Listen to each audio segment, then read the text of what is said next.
마태복음 10장 1절에서 7절입니다. 신약 성경 마태복음 10장 1절에서 7절입니다.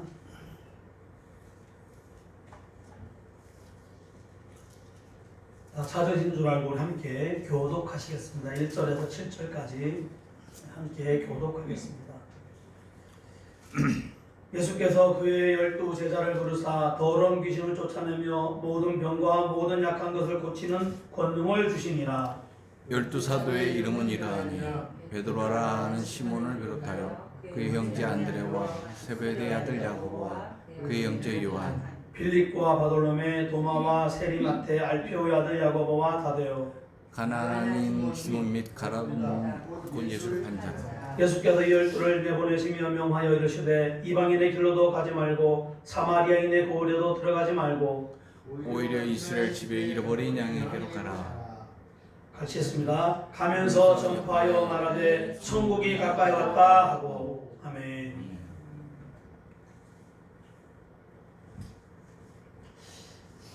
제가 이제 조그맣게 사업을 하잖아요. 하면서 두 번째 이제 우리 그 이삭 토스트를 오픈하면서 배달 서비스를 시작했습니다. 배달 서비스를 시작했는데 요즘에 이제 특별히 코로나로 인해서 전국이 어쩌면 전 세계가 이제는 비대면 시대가 되어져 가는 것 같습니다. 수많은 학자들이나 미래학자들도 말하지만 전 세계는 이제부터 역사는 코로나 이전과 이후로 나뉘어질 것이다. 경제가 그렇게 재편될 것이고 세계의 구도가 그렇게 될 것이며 수많은 것들이 제도들이 코로나 이전과 이후로 나뉘어질 것이다 라고 말합니다. 그 정도로 이 코로나가 전 세계의 역사와 경제와 정치와 문화에 끼친 영향은 막대하다라는 것입니다. 그래서 이제 거의 모두 우리나라에도 이제 배달에 관한 그런 직종이 급격히 많아지고 있습니다. 거의 모든 음식 업종에 전에는 배달하지 않던 그런 업종에서도 이제는 다 배달을 시작했습니다. 심지어 편의점까지 이제는 배달을 시작했습니다. 이 코로나로 인해서 전국에 수많은 이제 그 요식업이라든가 이런 어려움을 겪는데 그래도 그 중에서 굉장히 오히려 활성화되고 오히려 매출이 증가한 업종이 바로 배달과 연관된 업종, 즉 쿠팡 또는 배달의 민족, 요기요 또는 수많은 배달 대행사들, 부릉부릉 오토바이 타고 다니는 분들 있잖아요. 굉장히 많아졌습니다. 이제 그 배달 대행사들은 숫자를 헤아릴 수 없을 정도로 굉장히 많이 생겨나고 있습니다. 근데 굉장히 편리해졌죠. 소비자들은, 손님들은, 고객들은 굳이 식당에 음식점에 가지 않아도 집에서 이제 주문해서 다 먹을 수 있고, 주부들도 이제 내가 지금 어떤 음식을 가족을 위해서 상을 차리기 위해서 굳이 장에 가지 않아도 됩니다. 전화, 인터넷을 몇 번 두드리면 새벽 배송이 되어집니다. 생선도 오고 야채도 오고 별의별 것이, 심지어 찌개도 이제는 옵니다. 새벽에 다 옵니다. 쿠팡에 주문하면 몇 시간 만에 와요. 굉장히 편리해졌는데 좋은 건지는 모르겠어요. 아무튼 편리해지는 것 같습니다. 그런데 제가 요즘에 좀 스트레스가 하나 있습니다. 뭐냐면 이제 배달을 이제 가게에서 하는데 문제는 이제 배달이 들어오면 다 만들어 놓습니다. 만들어 놓으면 배달 기사가 빨리 콜을 잡아야 돼요. 제가 딱 누르면 20분, 30분, 40분에 맞춰놓으면 이 기사들이 딱 콜을 잡고 와야 되거든요. 그런데 기사들이 콜을 안 잡는 거예요. 왜 안 잡는가 봤더니 다 나오거든요. 정발산, 저쪽 중산동 이런 데는 안 가는 거예요. 주로 많이 몰리는 지역에만 가려고 합니다. 그래서 이 집, 저 집, 우리 기사 토스트, 옆에 그 명랑 핫도그 몇 개 다 같이 가면 한 번만 가면 한 20분이면 갔다 오는데 15,000원을 벌거든요. 근데 하나 가지고 저 동떨어져 있는 그 식사동이라든가 중산동 저쪽에 한 개가 갔다 오면 3,000원밖에 못 벌어요. 그런데 여러 개를 모아서 가면 한 번에 10,000원, 15,000원을 벌 수 있으니까 당연히 기사들은 저쪽 지역은 기피하고 많이 배달이 몰린 쪽으로 가려고 합니다. 그런데 손님들은 그렇게 그분들만 주문하는 것이 아니라 중산에도 오고 식사동에서도 오고 탄현에서도 여기저기서 주문이 들어옵니다. 그러면 기사가 콜을 안 잡아버리면 고객들은 주문했는데 안 오니까 컴플레인 누구한테 합니까? 다 우리 가격을 저한테라. 그럼 저는 사과하고 죄송하다고 그러고 미안하다고 그러고 배당해드리고 입금해 다시 환불해드리고 또 어떤 경우는 직접 싸들고 가서 죄송하다고 그러고.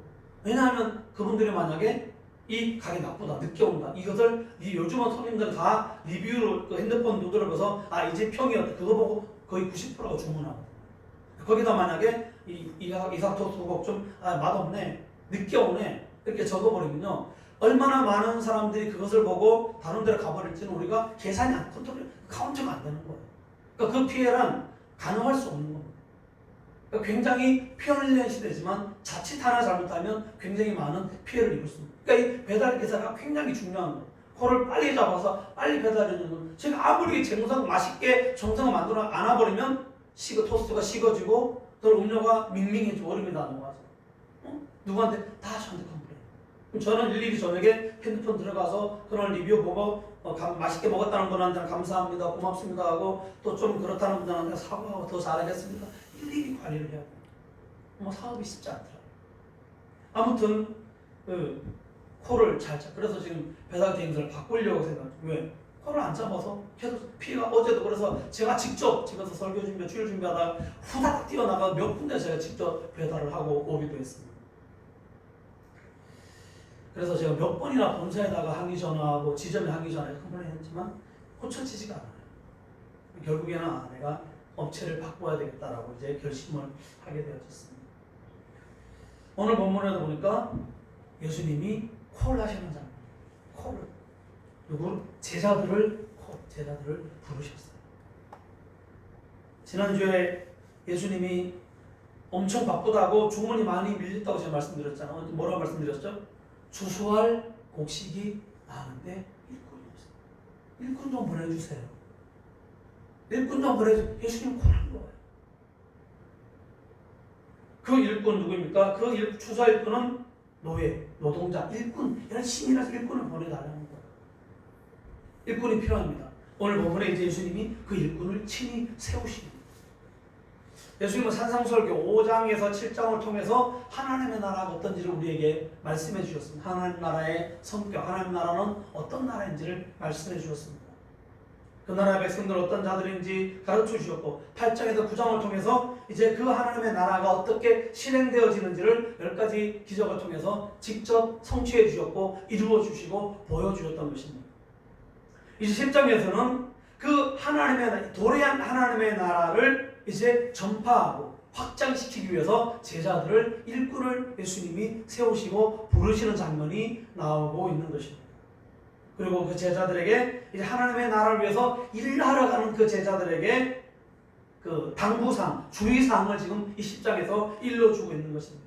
마치 황제가 식민지 전쟁을 나가는 총독들을 불러놓고 그들의 사명, 그들의 정체성, 이 전쟁의 중요성, 어떻게 전쟁해야 되는지 그런 자세와 그런 목표 어디까지를 정복하라, 어떤 것들을 주의하라 이런 것들을 일러주는 그런 마치 파송식과 같은 그런 내용이 바로 마태복음 10장인 것입니다. 1절에 보니까 예수께서 그의 12제자를 부르사 더러운 귀신을 쫓아내며 모든 병과 모든 약한 것을 고치는 권능을 주시니라. 2절로 4절은 그 12제자의 이름을 각각 호명하고 있습니다. 이 예수께서 그 12제자를 부르사라, 이 부른다라는 말을 제가 찾아보니까 바로 콜이에요. 콜. 예수님이 콜했다. 누구를? 제자들을 콜링했다. 콜했습니다. 바로 하나님이 저와 여러분을 콜했다. 그래서 우리가 여기 앉아 있는 거예요. 그러면 그 배달 기사들이 콜 받으면 어떻게 됩니까? 빨리 달려가야 돼요. 빨리 달려가서 콜을 잡고 빨리 가서 시키는 일을 열심히 하는 일꾼이 좋은 일꾼이죠.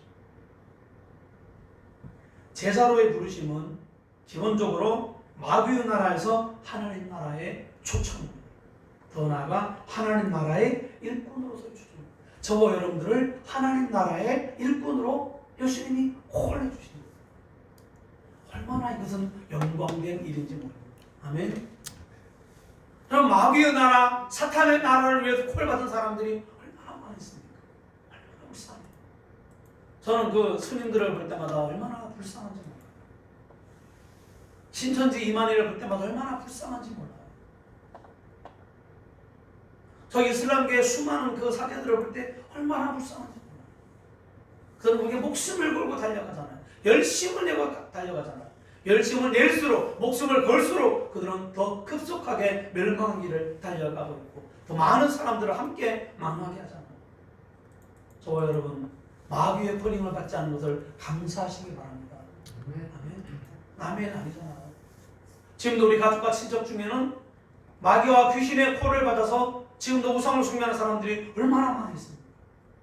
저희 어머니만 해도 우상의 콜을 받고 평생을 살아다니면서 우상을 숭배했어요. 그러다가 막내 아들을 통해서 다시 회개하고 예수 믿고 얼마나 좋은지. 어제 전화가 왔거든요. 저희는 둘이 바빠서 막 배달 가고 있는데 어머니는 전화가 왔어요. 제가 바빠 못 받은 아내한테 전화했더라고요. 뭔 일 있으신가? 전화했더니 어머니 하신 말씀이, 야야, 저희 부산인 둘째 외숙모가 교회 간단다. 누가 어떤 사람이 열심히 전도를 했는데 하도 전도를 해서 한번 교회를 가보려고 하는데 형님 교회 가면 어떨까요? 물어보더라고요. 외숙모니까 이제 엄마랑 무슨 신우지간이죠? 얼마나 감사합니다. 제가 7살 때부터 교회를 다니고 지금까지 전도 기도의 제목이 가족과 친척. 지금도 저는 끊임없이 틈만 나면 예수 믿지 않는 형제들, 가족들, 외가, 친가 늘 기도하고 그 외숙모도 제가 얼마나 기도 많이 했는지 제가 표현은 안 했지만 얼마나 감사하고 기쁜지. 이제 콜 받으시고 평생 절에 다니고 우상 숭배하다가 이제서야 그 외숙모가 콜 받으시는 거예요. 얼마나 영광스럽고 얼마나 기쁜 일인지 모릅니다. 정말 저와 여러분들이 마귀와 귀신을 위해서 평생 헌신한 그런 스님이나 그런 그런 이슬람교나 그런 신천지나 여호와 증인이나 무당이나 이런 것이 아니라 영광스러운 목회자가 되고 사모가 된 것이 얼마나 큰 축복입니까? 하나님 앞에 감사할 수 있기를 축복합니다. 지난주 김평명 목사님께서 매서인이라는 책을 주셨습니다. 제가 한번 많이 앞에를 좀 읽어봤습니다. 정말 도전을 많이 받았습니다. 그 우리나라 복음이 들어왔을 때 그 초기에 선교사들이 간데 복음을 전해놓으면 복음만 전하면 뭐합니까? 그 뒤에 누군가가 작업을 해야 되는데 그들이 바로 매서인들이었어요. 성경을 짊어지고 다니면서 그 당시에 뭐 쪽복음이었겠죠. 그거 다니면서 사람들에게 전하면서 팔고 농사 짓는 사람에게도 가고 주막에도 가고 시장에도 가고 그러다 보면 그 사람들이 핍박받고 여러분 생각해 조선시대 누가 예수 믿겠습니까? 누가 그거 받아 돈 먹고 살 돈은 그거 사겠습니까? 그런데도 하나님 함께 하시니까 온갖 핍박과 조롱과 비난을 받으면서도 그들이 가는 곳에 복음이 전파되어지고 교회가 세워지고 제가 참 많은 도전을 받았습니다. 얼마나 은혜를 받았는지. 그들을 전방의 저격수라고 선교사들은 부르다. 전방의 저격수. 얼마나 훌륭한 전방의 저격수. 그리고 부인 매서인들, 여자 부인 매서인들은 집으로 찾아가서 집 안에 있는 그런 부인들에게 그 복음을 전하고 성경을 전하고 얼마나 대단하고 위대한 사역입니다. 참 우리 교회 역사에서는 그다지 중요하게 다뤄지지 않았던 그런 부분인데 이제 와서라도 좀 그런 부분이 좀 부각되어져서 정말 그들의 가치가 인정되어지고 정말 그분들의 그런 그 신앙의 열정과 헌신들이 좀 기강이 되면 얼마나 좋을까라는 생각을 해보게 되어집니다. 저도 참 심히 부끄러운 생각도 많이 들고 도전도 많이 되었습니다. 너무나 감사한 일이죠. 하나님의 복음을 위해서 매서인으로 부름받았다는 하나님의 복음에 우리가 목사와 사모로 부름받았다는 얼마나 감사하고 영광된 일인지 모릅니다. 예수님은 그런데 제자들을 왜 부르셨을까요? 혼자 다 할 수 있잖아요. 하나님은 전지전능하신데 혼자 다 할 수 있잖아요. 혼자 세계를 다 지으셨는데 삼위 하나님이 다 지으셨잖아요. 그 삼위가 그냥 다 전도하시면 되잖아요. 굳이 왜 부르셨을까요? 왜 하나님은 부족하고 연약하고 자격 없는 우리를 하나님의 일꾼으로 콜하실까? 말도 안 듣고 맨날 늦게 가고 맨날 딴짓 하려고 어그러진 길로 가고 그런 우리를 연약한 우리를 왜 부르셨을까? 그것이 하나님의 뜻인 것입니다. 하나님은 우리와 함께 일하시고 싶은 것. 우리 함께 일하심으로 말미암아 주님이 영광과 기쁨을 받으시고 우리에게는 은혜와 축복을 주시기 위함인 것입니다. 우리와 동력함으로 하나님은 하나님이 되어주시고 우리가 그분의 자녀와 일꾼됨을 통한 기쁨과 영광을 얻으시기 위함입니다. 사실 우리 입장에서 본다면 아브라함이나 다윗이 위대한 믿음의 선진들이지만 아브라함과 다윗 창조주 하나님, 그 조물주 하나님 앞에서 아브라함과 다윗은 그게 얼마나 될까? 그들이나 우리나 별반 차이가 없어요. 똑같은 주인. 흠 있는 연약한 자들이요 자격 미달인 자들 아닙니까?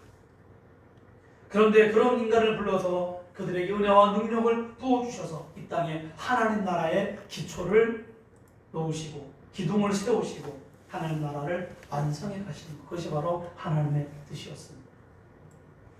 마치 창세기의 일곱째 날 동안 하나님이 온 천지를 창조하시고 너무 기뻐하셨던 것처럼 하나님은 하나님의 사람을 불러서 일하시면서 너무 기뻐하시는 것 같아요. 우리가 다 그렇게 연약하고 부족함에도 불구하고 사실 하나님이 다 하셨어요. 인간이 한 것이 과연 얼마나 되겠습니까? 아브라함이 한 일이 얼마나 됩니까? 다윗이 한 일이 얼마나 됩니까?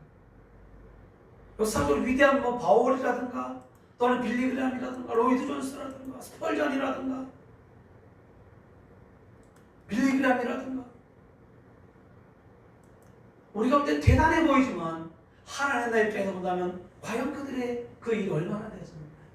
하나님 하시면 한순간에 1초 만에 다 할 수 있는 일이잖아요. 근데 하나님은 그렇게 하는 것을 기뻐하셨습니다. 함께 하십니다. 너무나 평범하고 일반적인 그런 제자들을 부르시고 그들과 함께함을 기뻐하셨던 것입니다. 저 여러분 다 자녀가 있죠? 우리가 자녀와 함께 일하는 것이 얼마나 행복합니까? 여러분 다 아시잖아요. 자녀와 함께 아들과 딸과 뭘 함께 하는 거 얼마나 즐겁습니까? 함께 뭔가 요리를 할 때 얼마나 행복합니까? 함께 얼마나 땀 흘려서 뭔가 일을 할 때 얼마나 행복합니까? 그 애들 안에 다 할 수 있잖아요. 우리가 몇 시간 더 하면 다 되는 거잖아요. 그런데도 내가 낳은 그 내 자식들과 함께 뭔가를 할 때 우리는 큰 기쁨을 누립니다. 하나님은 어쩜 우리에게 그 기쁨을 기대하지 않으셨어요? 제자들 직업이 뭡니까? 일반적으로 거의 다 어부 아니면 세리. 의사는 한 사람밖에 없었죠.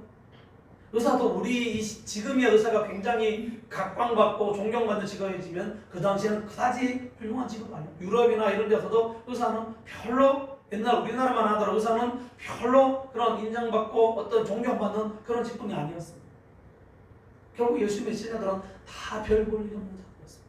그럼 별 볼 일 없는 자들을 주님이 콜링하셔서 그들에게 영광된 직분을 맡기셨던 것입니다.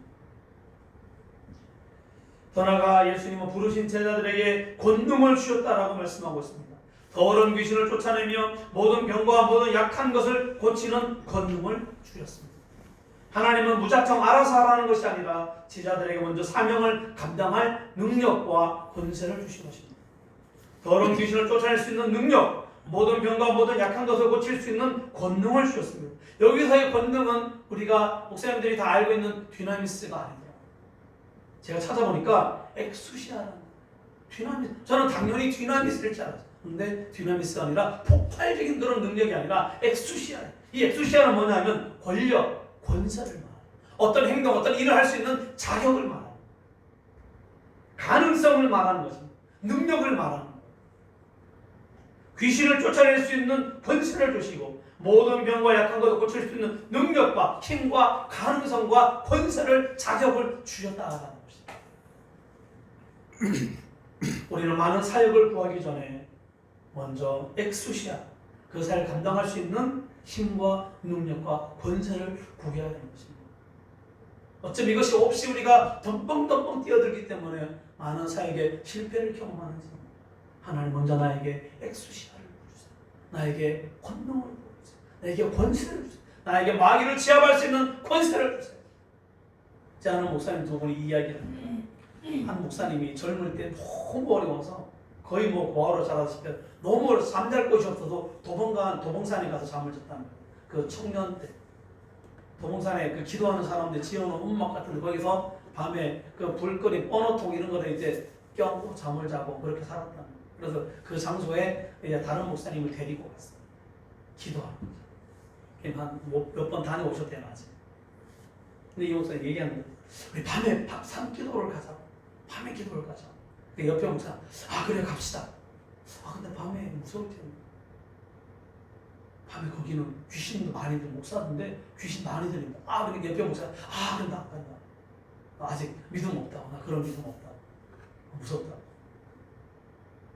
되게 솔직하시잖아. 만용은 아니잖아. 목사라고 다 권세가 다 있는 것은 아니고. 우리가 정말 하나님 앞에 깨어 기도하고 성령 충만하고 이 귀신을 제압하고 묶을 수 있는 이 권세, 우리가 사역을 감당하기 위해서는 필요합니다. 우리가 그래서 하나님 앞에 기도하고 구해야 되는 거죠.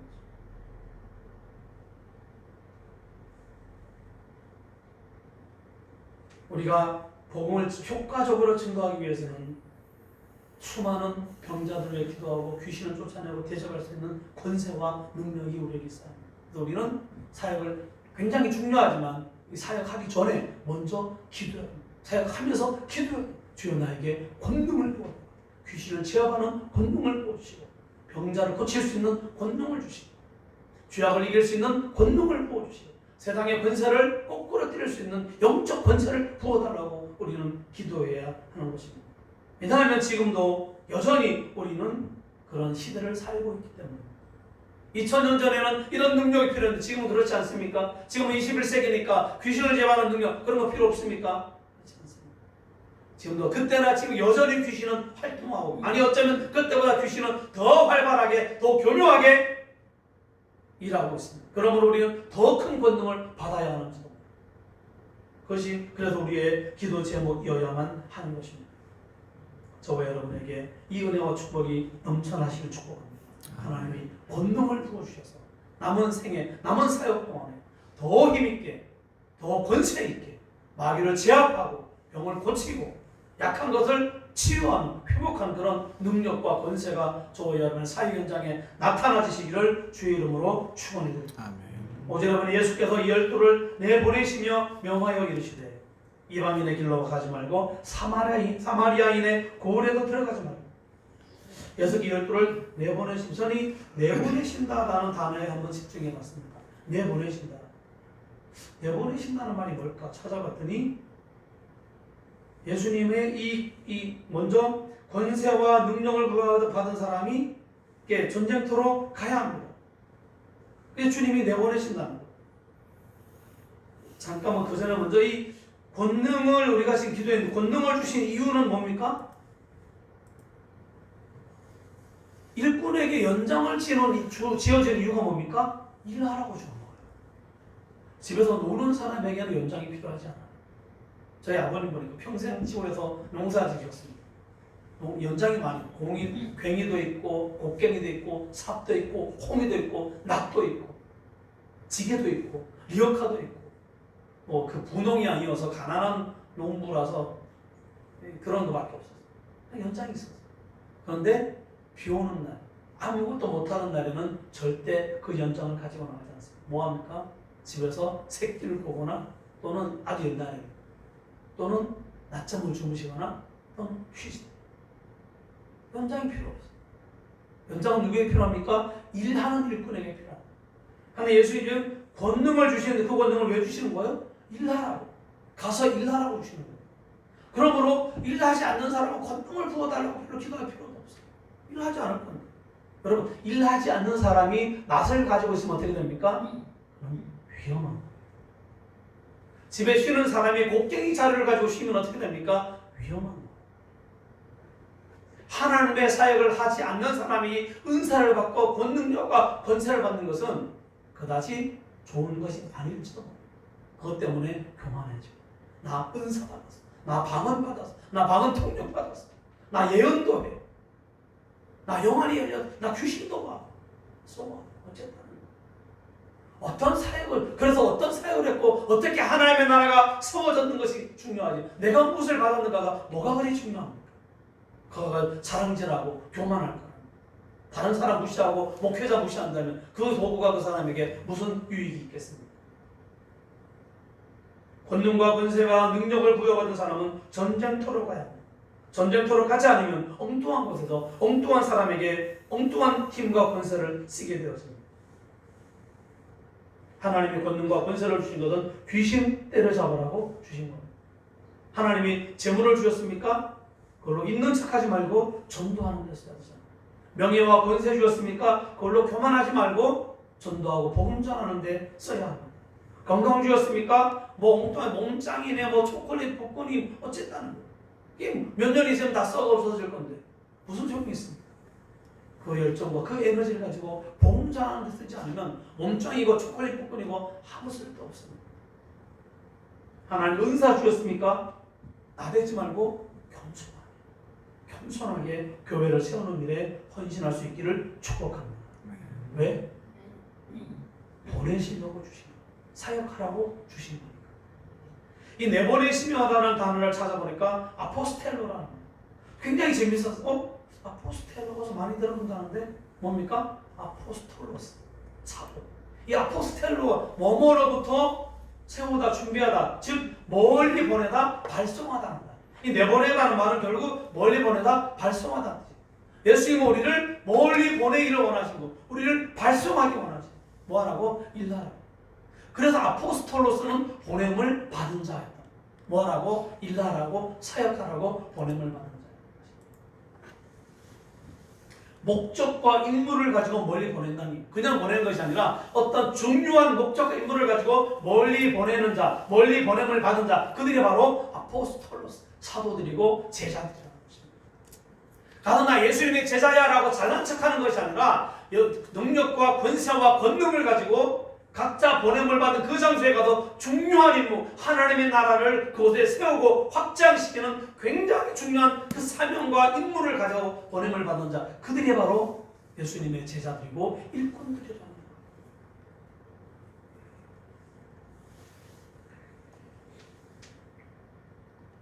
근데 이 아포스톨로스라는 단어에는 더 숨어있는 의미가 있더라고요. 이 단어가 종교적 단어가 아니라 오히려 그 로마 시대에 사용하던 군사용어.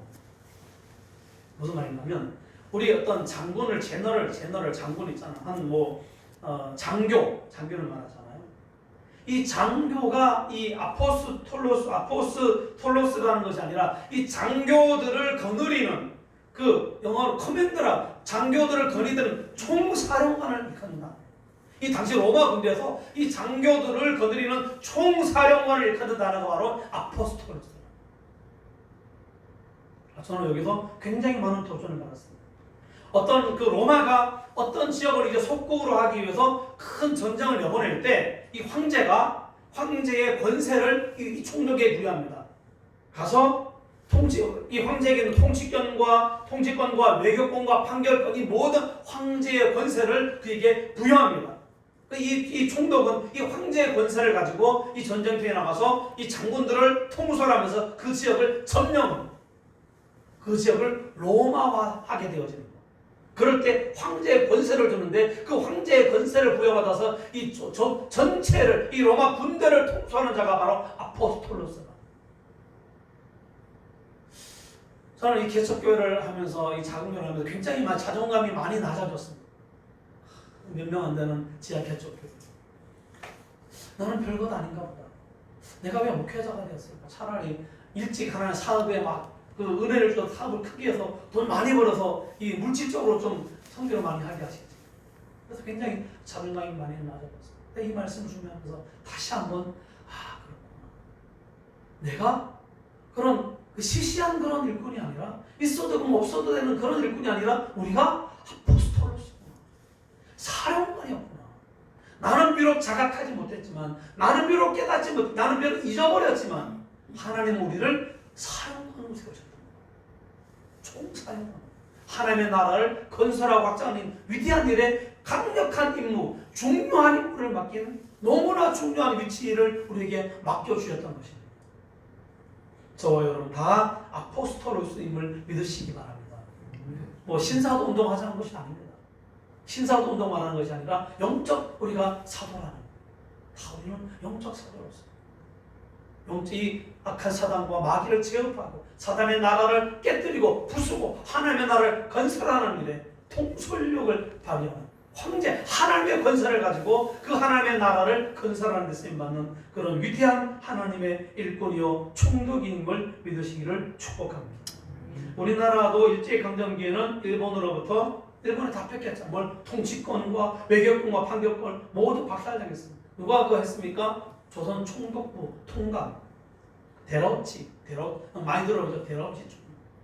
대라우치라는 그 총독 조선 총독부의 그 통감이었습니다. 그 사람이 우리나라의 이 조선의 모든 통치권, 외교권, 판결권을 다 가지고 왕은 있었지만 그냥 이름만 있었던 다 빼앗겨 버렸습니다. 그것이 바로 총독이었습니다. 얼마나 막강한 권세가 있었습니다. 여기서 말하는 그 사령관은 바로 그 정도의 강력한 힘을 가진 그런 일꾼입니다. 보냄을 받았다. 그런데 제가 좀 전에 말씀드린 이제 9장 37절 38절에 예수님이 추수할 일꾼을 보내달라고 그랬잖아요. 그 일꾼은 노예를 말하는 거예요. 일꾼, 주인의 그 부름을 받고 밭에 열심히 일하는 그 노예를 말하는데 오늘 성경에 내보내시며라는 이 단어는 총사령관을 말하는 거예요. 무슨 차이입니까? 똑같은 일꾼인데 뭡니까? 하나님 앞에서 우리는 노예와 같은 일꾼이에요. 하나님의 십자가 앞에서 우리는 노예와 같은 그런 하나님의 아들의 그 십자가 희생을 통해서 우리는 은혜를 받은 노예와 같은 그런 겸손함으로 일해야 됩니다. 영적 추수 같아서. 그러나 세상 앞에서는 하나님의 권세를 부여받은 황제의 권세를 받은 총독과 같은 자긍심을 가지고 하나님의 일을 감당하라는 것입니다. 똑같은 말이에요.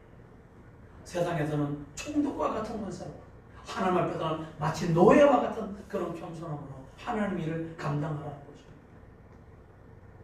로마 황제가 자 이제 내 이름으로 가서 그 땅을 정복하라. 그 명령. 하나님이 우리에게 그 명령을 내리신 것입니다.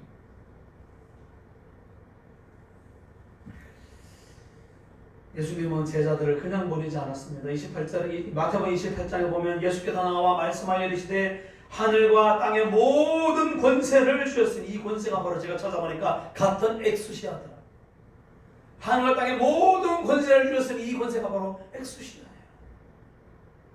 자격과 능력과 권세를 주었다. 그러므로 너희는 가서 모든 족속을 제자로 삼고 아버지와 아들과 성령의 이름으로 세례를 주고 내가 너희에게 분부한 모든 것을 가르쳐 지키게 하라. 하나님은 제자를 파송하시면서 그 엑수시아 그 권세를 보여주십니다. 오늘 저와 여러분을 부르시면서 그 권세를 주신 것을 믿으시기를 축복합니다. 우리가 이것을 이 자긍심이 없으면 이 정체성이 없으면 힘들어서 일을 못해요. 제가 말씀드렸잖아요. 사람이 없으니까 사역이 위축되어진다. 내 자신이 조급하더라고요. 내가 목사가 맞나? 내가 왜 목사가 되었을까? 왜 나는 이것밖에 안 될까? 이 자긍심이 있으면 어떤 상황에서도 흔들리지 않습니다. 저와 여러분 모두가 일꾼으로 부름받았고 이제 온 우주의 왕이신 하나님으로부터 보냄을 받았다는 이 영적 정체성이 선명해지시기를 주의 이름으로 축복해드립니다. 6절 오히려 이스라엘 집에 잃어버린 양에게로 가라. 예수님 우리에게 전도의 대상, 사역의 대상을 정해 주십니다. 이방인의 고을에도 가지 말고 사마리아에도 가지 말고 어디로 가라? 이스라엘 집에 잃어버린 양에게로 가라. 저는 이게 묵상하다가 차라리 이스라엘 집에 잃어버린 양에게로 가라.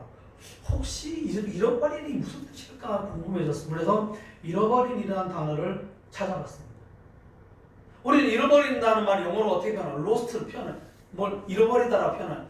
잃어버리면 로스트겠지 생각했는데 아니었습니다. 또 제가 은혜를 받아요. 여기서 막 이 잃어버린다는 놀랍게도 디스트로이였습니다. 디스트로이 뭡니까? 파괴하다, 멸망하다는 거.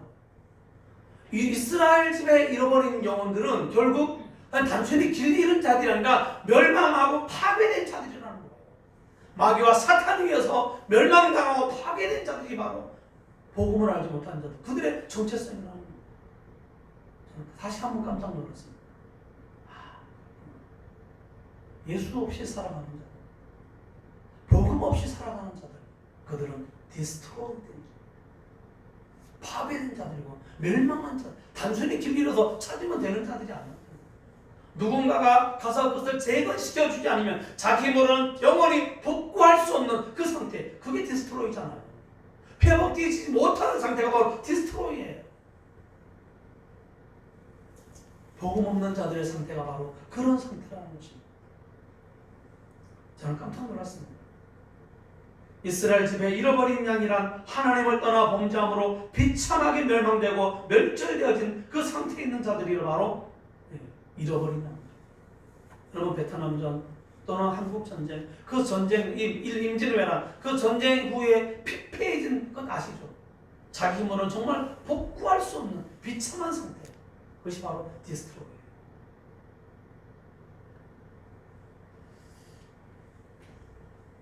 인간적으로 본다면 이방인의 고을이나 사마리아로 가야 하지만 하나님은 사도들의 1차적인 사역의 대상을 이스라엘 집에 잃어버린 양이라고 한정지어 주셨습니다. 그것은 어쩌면 그들의 생각과 고정관념과 달리 이스라엘의 상태가 더 절박하고 더 비참한 상태일 수도 있기 때문입니다. 물론 1차적인 사역의 시간적인 어떤 그 하나님의 그 전도의 전략에 있어서 그런 계획이겠지만 어쩌면 영적으로 그들의 상태가 그토록 비참했다라는 것입니다. 우리는 불신자들의 상태가 얼마나 심각한지 다시 한번 생각해 볼 수 있습니다. 이 단어를 통해서 단순히 길 잃은 자들이 아니라 그들의 영혼이 처참하게 파괴되어지고 멸망당한 자들, 누구에게? 마지막 사단에게. 그래서 우리는 전도해야 되는 것입니다. 전도해야 되는 것입니다. 아무리 돈이 많고 명예와 지위가 있고 외모가 있어도 그들의 존재의 정체성은 뭡니까? 멸망한 자들, 파괴된 자들, 복구 불가능한 자들. 그들이 바로 우리의 이웃들이고 예수 믿지 않는 우리의 가족들인 것입니다. 그런데 아포스텔로 된 자들, 그러니까 보냄을 받은 자들, 우리 보냄을 받아서 우리가 아포스토로스 사도 된 저와 여러분이 바로 디스트로이, 파괴되고 멸망된 그 세상 사람들을 우리가 부러워하고 있잖아요. 이제 얼마나 이것이 우스운 그런 관계입니다. 얼마나 아이러니합니까? 영광스러운 직분을 받아서 보냄을 받은 아포스텔로 된, 그래서 아포스톨로스가 된 우리가 디스트로이 된, 멸망하고 파괴된 그들을 우리가 부러워하고 있다니까요. 와, 차 좋다. 와, 집 좋다. 와, 저 사람 국회의원이네. 진짜 좋겠다. 우리 너무 많이 그러잖아. 나도 저런 집에 살아봤어. 나도 저런 차 타고 다녀봤어. 나도 저런 권세를 한번 가져봤어. 이 얼마나 아이러니입니까? 하나님의 전능자의 그런 그 보냄을 받고 권세를 가진 우리가 세상에 파괴되고 멸망한 그들을 부러워한다는 것이 도대체 말이 되냐? 그런데 우리는 그럴 때가 너무 많아요. 저도 그럴 때가 꽤 많이 있어요. 오늘 아침에도 막 주차를 하는데 뒤에 보니까 뭐야? 뭐 차인데 보니까 비싼 외제차. 조심해야지. 살살살살 주차했어. 좋겠다. 순간적으로 아니야. 부러워하면 지는 거야. 그래서 제가 중얼거리면서 집으로 부러우면 지는 거야. 부러우면 지는 거야. 저와 여러분은 하나님의 아포스톨로스임을 믿으시기를 축복합니다. 기억하시기 바랍니다. 저와 여러분 누가 뭘 해도 하나님의 부름받은, 하나님 앞에서는 노예 같은 일꾼이지만 세상 앞에서는 황제와 같은 권세를 가진 자임을 기억해야 됩니다. 그리고 우리는 나아가야 합니다. 왜? 우리는 보냄을 받았으니까. 누구에게? 디스트로이드, 잃어버린 자, 파괴된 자들에게 우리는 보냄을 받았습니다. 그들 향해 우리는 나아가야 합니다. 다시 우리가 이제 우리 김평양 목사님 연세가 좀 있으시죠. 이제 우리는 50대, 52, 50간 아직까지 우리는 이제 후반전, 이제 전반전 끝난 거예요. 100세 시대잖아요. 그렇다면 우리가 지난 세월 동안에 이제 하나님 헌신했으니까 이제는 다음 후반전 어떻게 하나님 나라를 위해서 내가 인생 후반전을 드릴까? 이것을 우리가 고민해야 합니다. 우리는 하나님 아직 본부속으로 불러들이지 않았잖아. 아직 우리를 뛰라고 하겠다. 교체되지 않았잖아. 끝까지 뛰어야 된다면 우리가 내 남은 후반에 무엇을 하며 뛰어야 될까를 우리는 이제 고민해야 된다. 기도해야 되는 거야. 아직 우리는 뛸 기회가 시간이 남아 있습니다. 그러므로 우리는 각자의 사명에 집중해야 되는 것입니다. 나는 누구에게로 보냄을 받았는가? 우리가 보기에 급한 곳이 아니라, 내가 가고 싶은 곳이 아니라 하나님이 우리에게 보여주시고 가라시는 곳에 저는 평생 선교지에 가고 싶었습니다. 저는 평생 지금도 선교사를 세상에서 제일 부러워합니다. 근데 그것도 어쩌면 나의 원하는 사역지입니다. 하나님 나의 원하신 것은 선교지가 아니었는지도 모르죠. 남은 인생은 또 어떻게 될지. 그러나 지금까지는 그게 아니었습니다. 이 목회 현장이었고, 여기서 가난한 시골교회, 개척교회를 섬기는 그것이 어쩌면 제게 주신 저의 부르심이었고 하나님의 사역지였는지도 모릅니다. 여러분 어떻습니까? 부러워하지 말고, 부려매치는 거잖아. 선교사를 더 이상 부러워하지 말고, 큰 교회 목사를 더 이상 부러워하지 말고, 내게 주신 사역, 나를 보내신 곳이 어딘지 우리는 이제 주목해야 돼. 하나님 나를 어디에 보내셨을까? 이 일산행복한 게 보내셨을까? 이 6단지에 보내셨을까? 이 지역사회에 보내셨을까? 아니면 다른 나라에 보내셨을까? 우리 거기에 주목해야 돼. 그래서 우리 후반자를 어디서 보내요? 무엇을 위해서 보냄을 받고 일해야 될까? 우리 거기에 집중해야 될 것입니다. 그 대상이 선교지일 수도 있고, 국내일 수도 있고, 노숙자일 수도 있고, 아니면 자기 가족일 수도 있습니다. 저는 그렇게 말했지. 아는 목사님, 그 사모님이 너무 연약해서 숨 쉬는 것도 일이 너무 힘들대. 3시간 앉아있는 것도 너무 힘들대. 그래서 제가 그랬어요. 목사님, 어쩌면 목사님의 사역은 많은 것이 아니라 그 사모님을 잘 섬기는 것인지도 모르겠습니다. 틀렸을까요? 물론 틀렸을 수도 있지만 맞을 수도 있습니다. 저는 그렇게 생각합니다. 그러므로 우리 각자에게 주어진 사역지, 그것이 정확하게 어딘지를 잘 아는 것은 매우 중요한 것 같아요. 그래서 우리 각자에게 사역지, 각자의 사역의 대상이 누군지를 보여달라고 하나님께 기도해야 될 필요가 있습니다. 깨닫게 해달라고 기도해야 됩니다. 그렇지 않으면 우리는 하나님과 상관없는 보내지도 않은 곳에 가서 엉뚱한 사역을 하면서 자기 만족만 하다가 올 수도 있습니다. 반대로 자기 사역지도 잘하고 있으면서 엉뚱한 사역지, 엉뚱한 사역자를 바라면서 부러워하면서 세월을 허송할 수도 있습니다.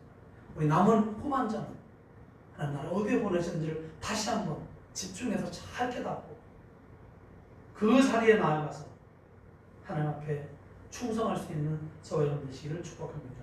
마지막 7절 가면서 전파하여 말하되 천국이 가까이 왔다 하고 예수님은 제자들에게 사역의 내용을 말씀해 주십니다. 천국이, 이것이 바로 너의 사역의 주 메시지가 돼. 천국이 가까이 왔다. 하나님의 나라가 가까이 왔다. 하나님의 나라, 천국, 하나님의 왕국. 이 단어는 왕의 통치가 미치는 영토로서의 왕국을 말합니다. 전능자이신 하나님이 통치하시는 영원하고 참된 하나님의 나라, 하나님의 왕국을 바로 증거합니다. 하나님의 나라가 가까이 왔다라는 전도의 핵심 내용, 요즘에 전도의 내용이 뭡니까? 전도하면 행복해집니다. 전도하면 잘 됩니다. 다 좋은 말이죠. 자식 잘 됩니다. 남편 잘 됩니다. 아주 틀린 말은 아니죠. 그러나 성경이 말하는 전도의 핵심은 뭡니까? 하나님 나라, 천국이라는 것. 하나님의 나라가 가까이 왔다는 것. 여러분 얼마나 많이 가까이 왔을까요? 제가 찾아보니까 이 가까이 왔다는 단어가 앵기조라는 말인데 접근하다, 어프로치, 접근하다. 가까이 오다, 닥치다, 임박하다, come near, 가까이 임박했다는 것. 눈앞에, 코앞에다, 하나님의 나라가 눈앞에, 코앞에 왔다는 것. 그것을 전하는 것. 이미 예수님의 초림을 통해 하나님의 나라를 이미 도래했습니다. 그리고 이제 머지않은 예수님의 재림을 통해서 하나님의 나라는 완성되어질 것입니다. 코앞에 임박했습니다. 우리의 전도의 핵심은 하나님의 나라 천국이 가까이 왔다는 것입니다. 이 시대를 봐도 우리는 참 알게 되어지는 겁니다. 정말 세상이 끝날 때가 재림이 가까이 왔고 뭘 통해 알 수 있습니까? 수많은 세상의 전쟁과 기근과 저는 요즘에 우리나라를 보면 참 답답합니다. 프로 중에 개는 훌륭하다는 프로가 있어요. 개가 훌륭하다. 그게 TV 제목이에요. 그리고 개들이 보는 TV 그 채널이 생겼어요. 애견 TV, TV가 생겼어요.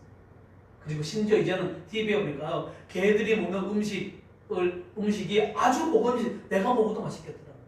음식을 만들어서 이제 선전하고 있고. 이제 TV에서도 개를 딸, 아들, 우리 애기, 엄마, 아빠를 엄마, 아빠라고 표현합니다. 미치지 않았습니까, 세상이? 저는 세상이 미쳤다고 생각합니다. 정말 미쳤다고 생각합니다. 그 피조물을 가지고 하나님 얼마나 짜증나시겠어요. 동성애가 이제는 합법화된, 이제 민주당 이제 뭐 정치 얘기 안 하겠습니다만은 이제 차별법이 곧 통과될 겁니다. 이제 동성애자라고 더 이상 교회에서 말하지 못합니다. 미치지 않았습니까, 세상? 세상 나라가 이제 점점 저물어가고 있음을 우리는 알아야 합니다. 임박한 하나님의 나라 우리는 이미 알고 있습니다. 그 나라를 우리는 누리고 이제는 전하고 증거해야 합니다. 그것이 바로 보냄을 받은 저와 여러분의 사명인 것입니다.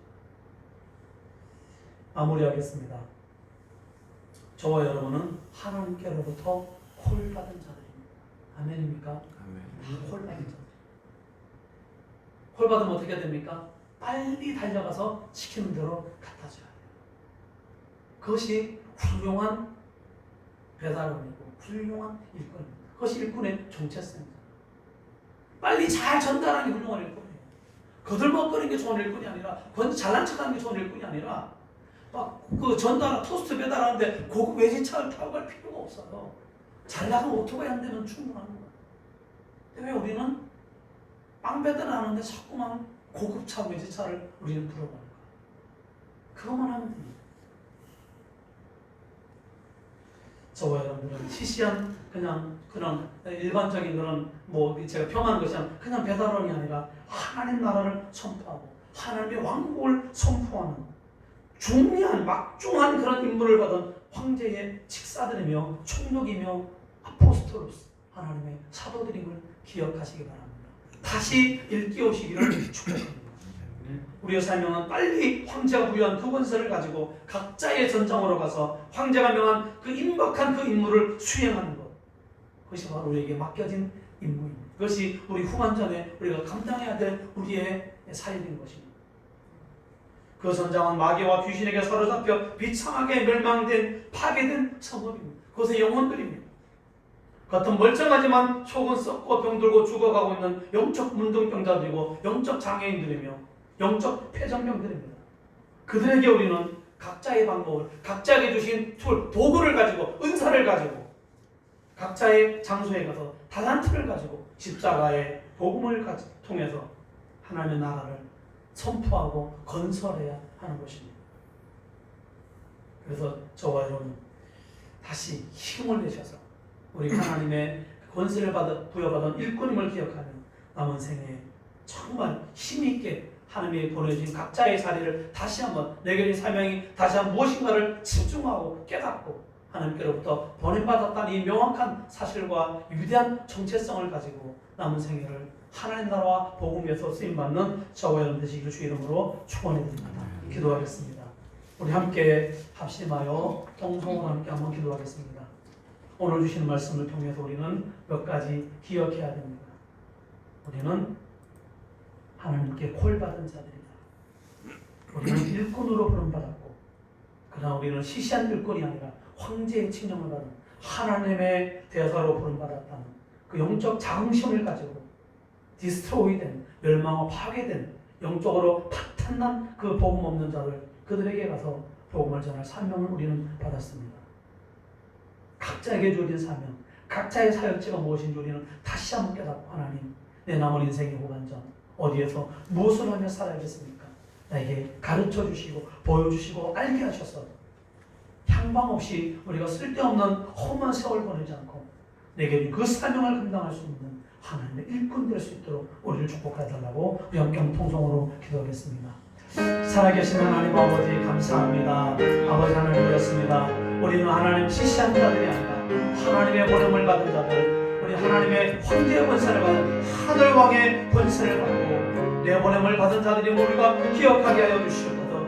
하나님의 아포스톨로서 우리가 하나님의 사도됨을 깨닫고 하나님 정말 세상으로 나아가서 하나님 멸망하고 파괴된 자들, 하나님의 은혜 없이는 스스로는 도저히 일어날 수 없는, 다시 회복될 수 없는, 복음 없이 멸망하고 무너진 자들, 그들에게 가서 복음을 전하고 그들에게 가서 여기 하나님의 생명을 전하고 그들에게 가서 다시 예수를 들 때 십자가 다시 살리는 되었음을 깨닫고 우리 남은 생에 내게서 너무나 놀라운 권세를 가지고 힘을 내서 주님 우리를 부르시는 그날까지 죽도록 충성하며 헌신할 수 있는 하나님의 귀한 일꾼들이 복된 성도들이 다 되어질 수 있도록 하나님 우리를 사용하시고 우리를 축복하시고 우리와 능력과 권세를 더하여 주시고 마귀를 따라잡는 사로잡는 권세 귀신을 때려잡는 권세를 우리에게 부어주시고 모든 약한 것과 병든 것을 고칠 수 있는 권세를 우리에게 부어주셔서 우리의 나무 구원전이 전반전보다 더 아름답고 더 힘있고 더 권세 있고 더욱더 하나님의 일을 귀하게 감당할 수 있는 우리의 나무 구원전이 될 수 있도록 도와주시옵소서.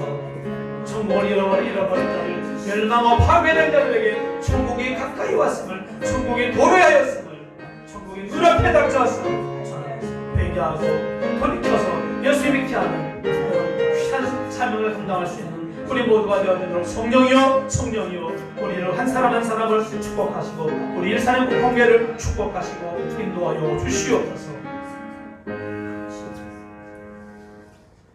하나님 아버지 감사합니다.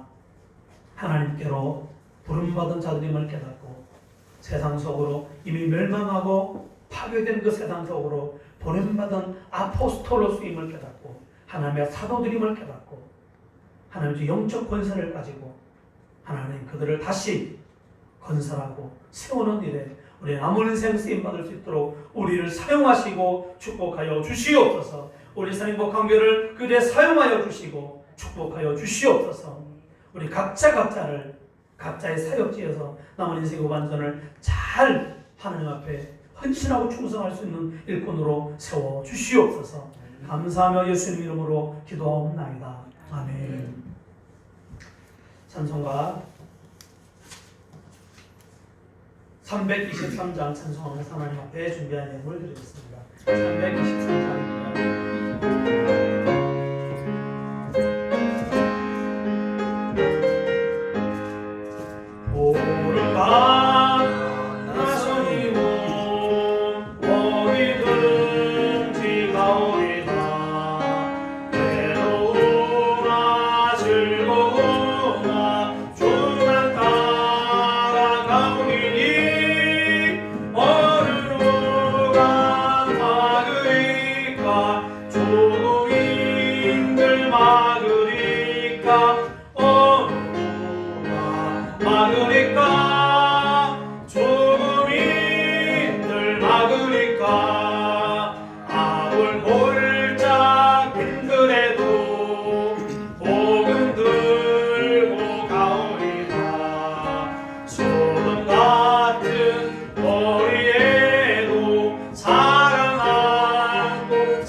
멸시천대 십자가는 제가 지고 가오리다. 이름 없이 빛도 없이 감사하며 섬기리다. 이름 없이 빛도 없이 감사하며 섬기리다.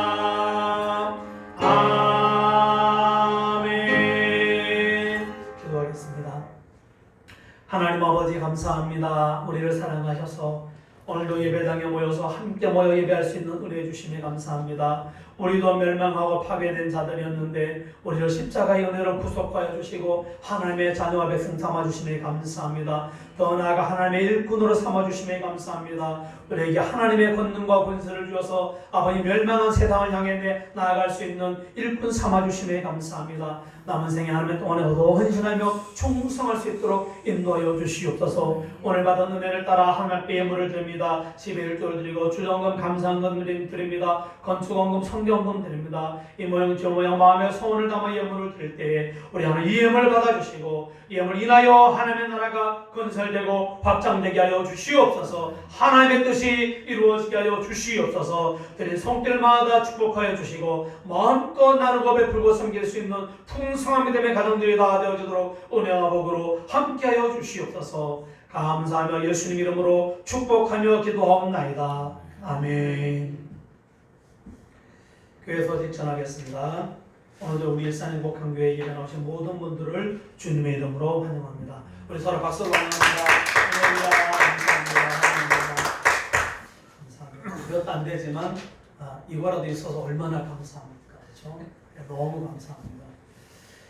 2020년 표현을 예수님의 마음으로 믿으면서 우리의 삶 가운데 참 쉽지 않지만 그러나 예수님의 마음으로 살아가기 위해서 몸부림치고 기도하고 힘쓰고 애쓰는 저와 여러분 되시기를 축복합니다.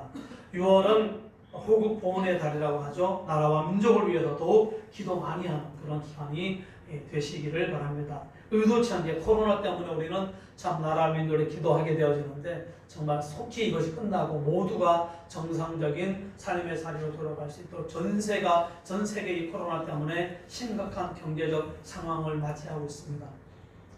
그나마 우리나라는 충격이 덜하다고 하네요. 그러나 어쨌든 너무나 많은 사람들이 힘들어하는 이 시대에 속히 이 나라 회복되어질 수 있도록 저는 기도 많이 해주시고 참 여러분 뭐 정치적 얘기도 죄송하지만 그 북한에 삐라 보내는 너무나 저는 귀하게 왜냐면 저는 간증을 들었습니다. 이 북한에 보낸 그 삐라에서 보낸 그 복음을 가지고 예수 믿는 사람이 간증하는 걸 제가 본 적이 있어요.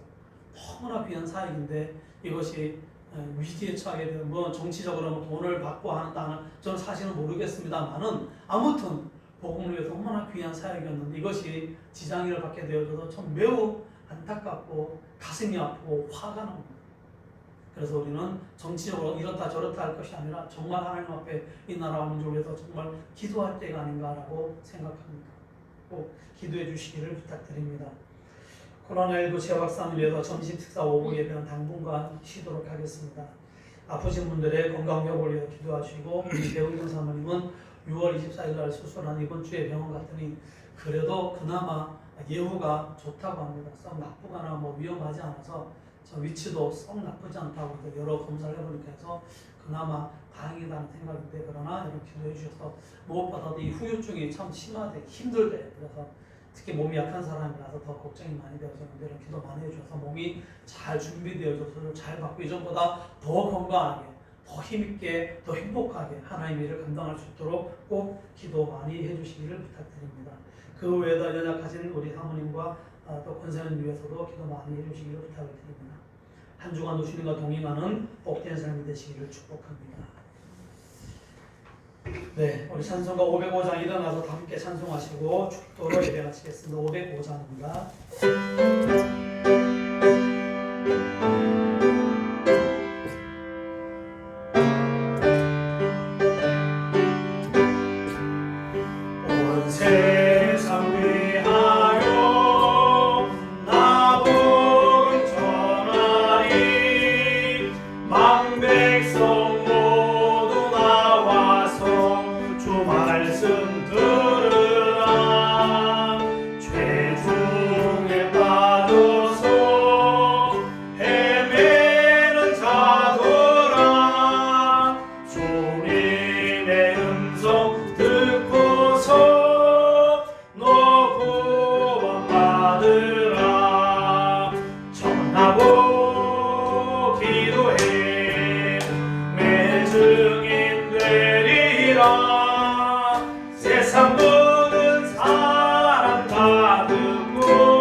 그리스도의 내 증인 되리라.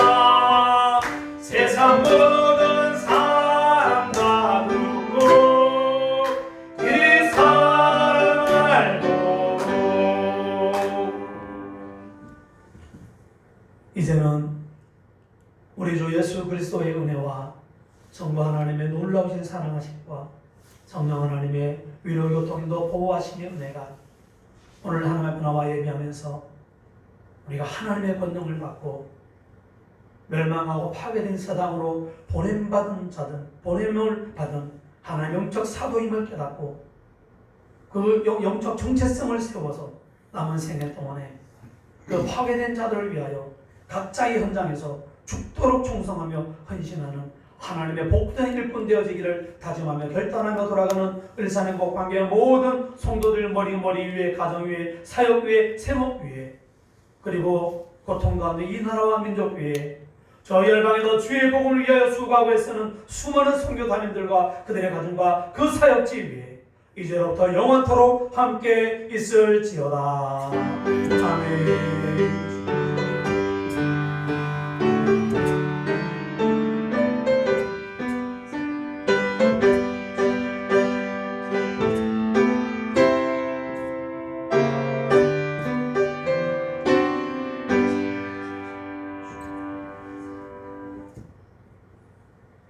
감사합니다. 예배를 마쳤습니다. 하나님께 영광의 박수를 드립니다.